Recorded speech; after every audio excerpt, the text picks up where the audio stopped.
Hello guys, welcome back again sa ating YouTube channel no, The Action Man. Una sa lahat, mega love shoutout po sa lahat ng mga kakamping at sa mga hindi man mga kakamping. Kung interesado ka sa bidyong ito, patapusin mo na hanggang dulo at wag nyo nang kalimutan na i-like at i-share ang ating video para malaman naman ng ilan sa ating mga kababayan na nagtutulog-tulugan sa katotohanan.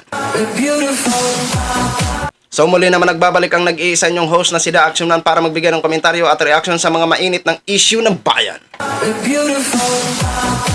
So ito ho mga ka-action, gusto ko lang ho i-share ito at magbigay lang po ako ng sarili kong opinion about sa naging pahayag o pagpapasalamat ni Vice President Sara Duterte sa paglaya ni Celes at Badoy ho mga ka-action. Diba? Nagpapalata na si Vice. Mukhang halatang halata na ni Vice na salamat naman at may kakampi pa pala kami kahit papano. Diba? Ito ho mga ka-action, panoorin muna natin bago tayo magtuloy-tuloy. Ipinabot ni Vice President Sara Duterte ang kanyang suporta sa host ng Sunshine Media Network International o SMNI na sina Lorraine Badoy at Jeffrey K. Eric Celis matapos ang kanilang paglaya mula sa pagkakadetine sa House of Representatives. Sa isang pahayag, pinuri ni BP Sara ang tapang at tatag ni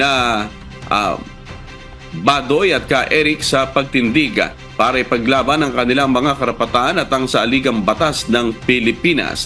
Ayon sa kanya, sila ay simbolo ng isang bayan na naninindigan para sa tama.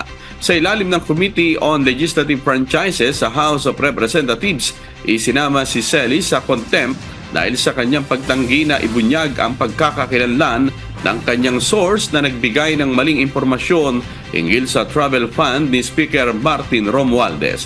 Idinimanda naman si Badoy at ikinulong dahil sa aligasyon na nagsinungaling ukol sa kanyang papel bilang producer at host sa kanyang programa. So yun na ho mga ka-action, mga kakamping, napanood na po natin at napakinggan na po natin ang naging statement sa pagpapasalamat ni Vice President Sara Duterte sa paglaya ni Celes at Badoy. Diba? Congratulations. Pero hindi pa po tapos ang laban. Lumaya lang ho kayo dahil sa kadahilanan na ano ngayon, nakalimutan ko na. Basta, alam nyo na yung kung bakit sila nakalaya. Pero hindi po, perkit na nakalaya na kayo ay hindi kayo iimbestigahan. Patuloy pa rin kayong iimbestigahan about sa inyong pagsisinungaling. At nanganganib na po ang franchise ng inyong network na inyong trinatrabahuan. Magpatulong kayo dyan kay Vice President. Baka may maitulong si Vice President sa inyo na pwede nyong lipatan na network. At doon naman po kayo magkalat ng kasinungalingan. Narinig niyo yung sinabi ni Vice President? Maraming salamat sa matapang na pagtindig.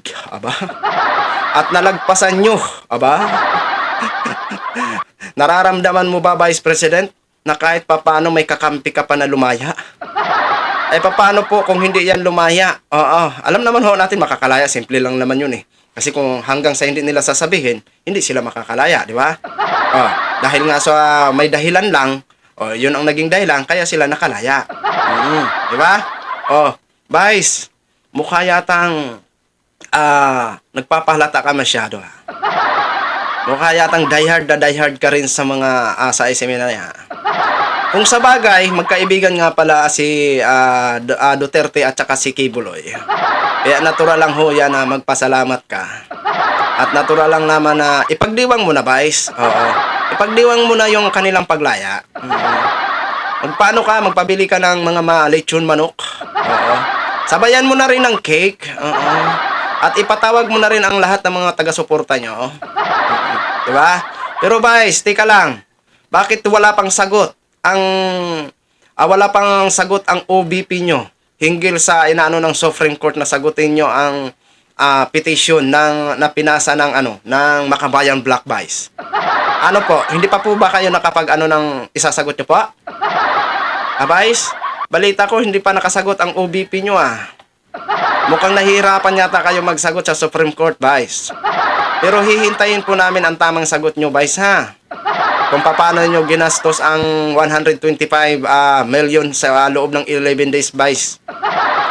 Diba? So, yun lang ho mga ka-action, Masyadong nagpapalata ito si Vice at feel na feel niya na kahit papano may kunti pa pala silang supporters. Diba?